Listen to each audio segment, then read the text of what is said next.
বন্ধুরা, ট্রাম্প এইমাত্র ভারতের বিরুদ্ধে একটি নয় বরং দুটি বড় পদক্ষেপ নিয়েছেন।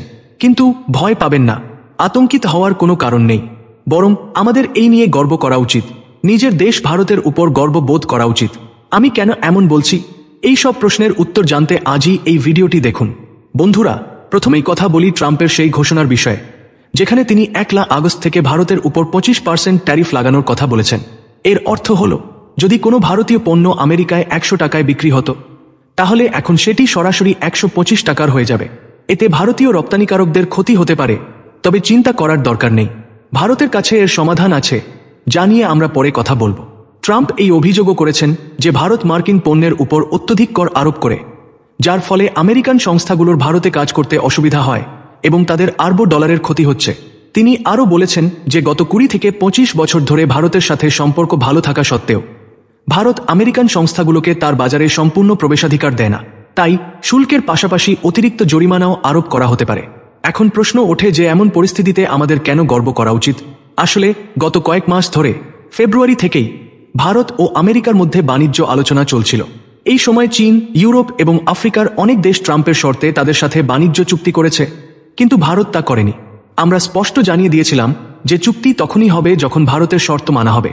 আমাদের শর্ত সোজা এবং সহজ, উভয় পক্ষেরই সমান লাভ হওয়া উচিত, অর্থাৎ 50-50 অংশীদারিত্ব।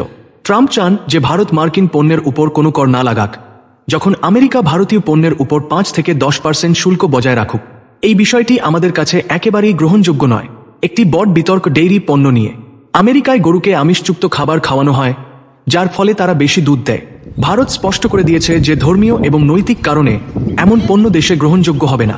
এছাড়াও ভারতে লক্ষ লক্ষ মানুষ দুধ উৎপাদন এবং বিক্রি করে তাদের জীবিকা নির্বাহ করে। আমেরিকান ডেয়ারি পণ্য সস্তা হওয়ার কারণে আমাদের স্থানীয় কৃষকদের উপর খারাপ প্রভাব ফেলতে পারে, যার ফলে তাদের জীবিকা বিপন্ন হতে পারে। আমাদের মনে রাখতে হবে যে কয়েক দশক আগে চীনও আমাদের সস্তা প্রযুক্তির স্বপ্ন রেখেছিল, যার ফলস্বরূপ আজ আমরা ছোট থেকে ছোট স্মার্টফোনের জন্য বিদেশি সংস্থাগুলোর উপর নির্ভরশীল। আমরা ডেয়ারি সেক্টরে এমন পরিস্থিতি চাই না। আমরা চাই না যে 5 থেকে 10 বছর পর আমাদের দুধ, ঘি, মাখনও বিদেশ থেকে আমদানি করতে হোক এবং আমাদের গ্রামীণ এলাকার দরিদ্র ও মধ্যবিত্ত কৃষকদের ক্ষতি হোক। সরকার তার কৃষকদের পাশে আছে এবং আমরা ট্রাম্পের সামনে এই বিষয়ে আত্মসমর্পণ করব না। এখন কথা বলি যে ট্রাম্পের শুল্কের মোকাবিলা কিভাবে করা হবে।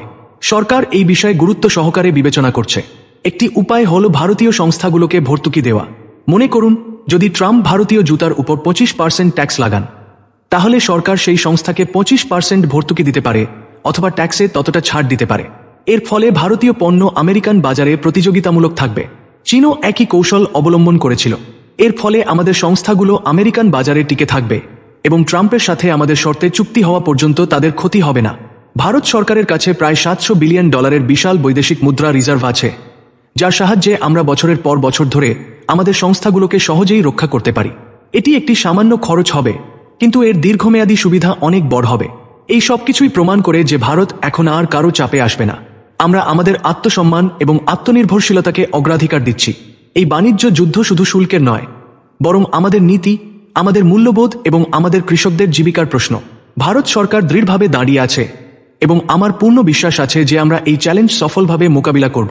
এই পুরো বিষয়ে আপনার কি মতামত, আমাদের কমেন্ট বক্সে অবশ্যই জানান। যদি আপনার এই ভিডিওটি ভালো লেগে থাকে তবে কমেন্টে ইয়েস টাইপ করুন এবং আমাদের চ্যানেল সাবস্ক্রাইব করতে ভুলবেন না।